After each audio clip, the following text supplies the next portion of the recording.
Hey everybody, wanted to talk to you really quick about the Beachbody Ultimate Reset days 8 and 9. I am just getting ready to start day 10. So while it was still fresh in my mind about the past 2 days, wanted to talk to you. This is the second phase of the reset. So this is where we get into the detox phase. And so far, I was really nervous about the detox supplement. I had heard that it was awful, and so when I first mixed it up and smelled it, it was dreadful. It was absolutely the most foul-smelling stuff I had ever smelled. So, but I said, what the heck? Again, good for me, so I threw it back, and it actually really was not that bad tasting. It definitely tasted a whole lot better than it smelled. So I have to take that 3 times a day. What it's supposed to help do is kind of flush out your intestines. What I did learn is the importance of drinking water while you are doing the detox supplement. I was drinking right at about a gallon of water, and it still just wasn't quite enough to flush everything through.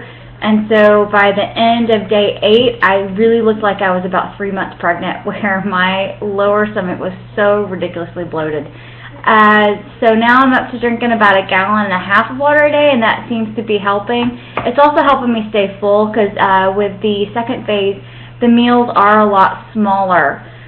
We are completely done with meat and dairy. So it's strictly grains and fruits and vegetables. Breakfast on day 8 was a really big bowl of fruit.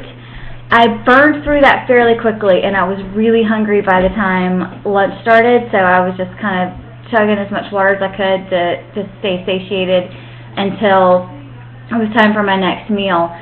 Breakfast for day 9 was a little weird. I'd never had, it was almost like a dinner type of meal. It was a bowl of the miso soup and a half cup of smashed up chickpeas with a little bit of olive oil and some seasoning on that, and avocado.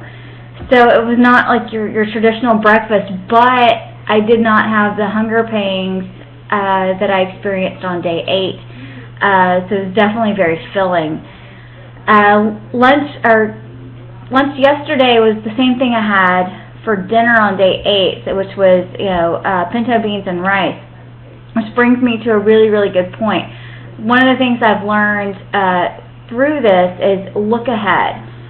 Number one, read the whole recipe, because there have been times where I've made the recipe and waited until 30 minutes before I'm supposed to eat and thought, well, I'll just throw everything together.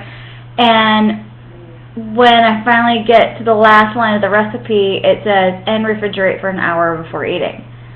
And I didn't want to have to wait that hour. So there have been times where I just said, all right, screw it, I don't have time, I'm starving. So read the whole recipe, and not only that, look ahead to the next day to see if you're going to need extra. Perfect example was day 8 and 9. What I had for dinner day 8 with the beans and rice, I was having a serving of that for lunch on day 9. So I knew when I was making my dinner for day 8, then to go ahead and make extra so that I could already put it in the bowl and heat it up. The same thing last night for dinner. I had the sweet potato and roasted red pepper bisque. Looked up to today, day 10, and realized I'm going to have some of that for lunch today. So double the recipe, split it up, just to kind of make it easier so that you're not scrambling around.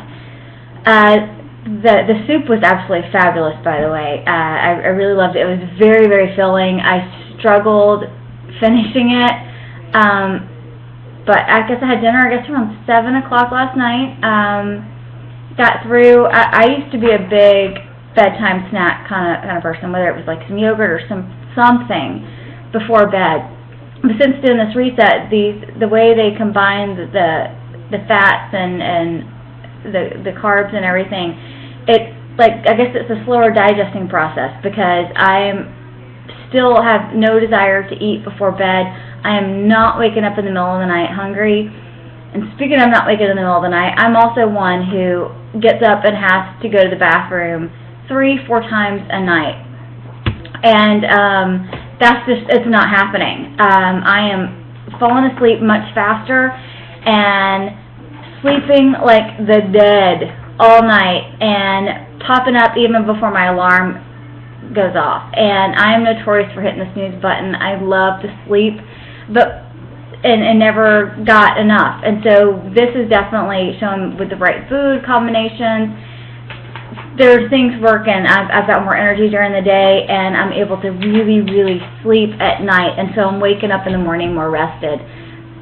Later today, I'm going to post a video on the supplement process that I do 30 minutes before every meal. So make sure you check that out later on today. If you have any questions, hit me up. Find me on Facebook. Click on the links down below to learn more about the reset, and so I can help you get started. I promise it's life-changing.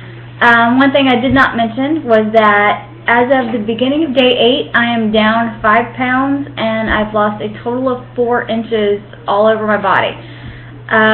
Which is awesome, because I was the girl who would work out twice a day, count every little calorie, and would keep my calories like around 1,200 and over-exercising, and was not losing at all.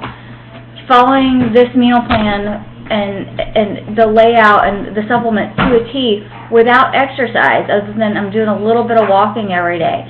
But other than that, the fact that I can lose weight, which shows me that I was under-eating, over-exercising, and it was having a huge impact on my body. So if you're like that, or you're just spinning your wheels, you feel like you're doing everything right, this is most likely the best plan for you. I encourage you to click on the link, check it out, read more, watch more YouTube videos of other people's experiences, and let me know if you have any questions. I'm definitely here to help. I will talk to y'all soon. Bye.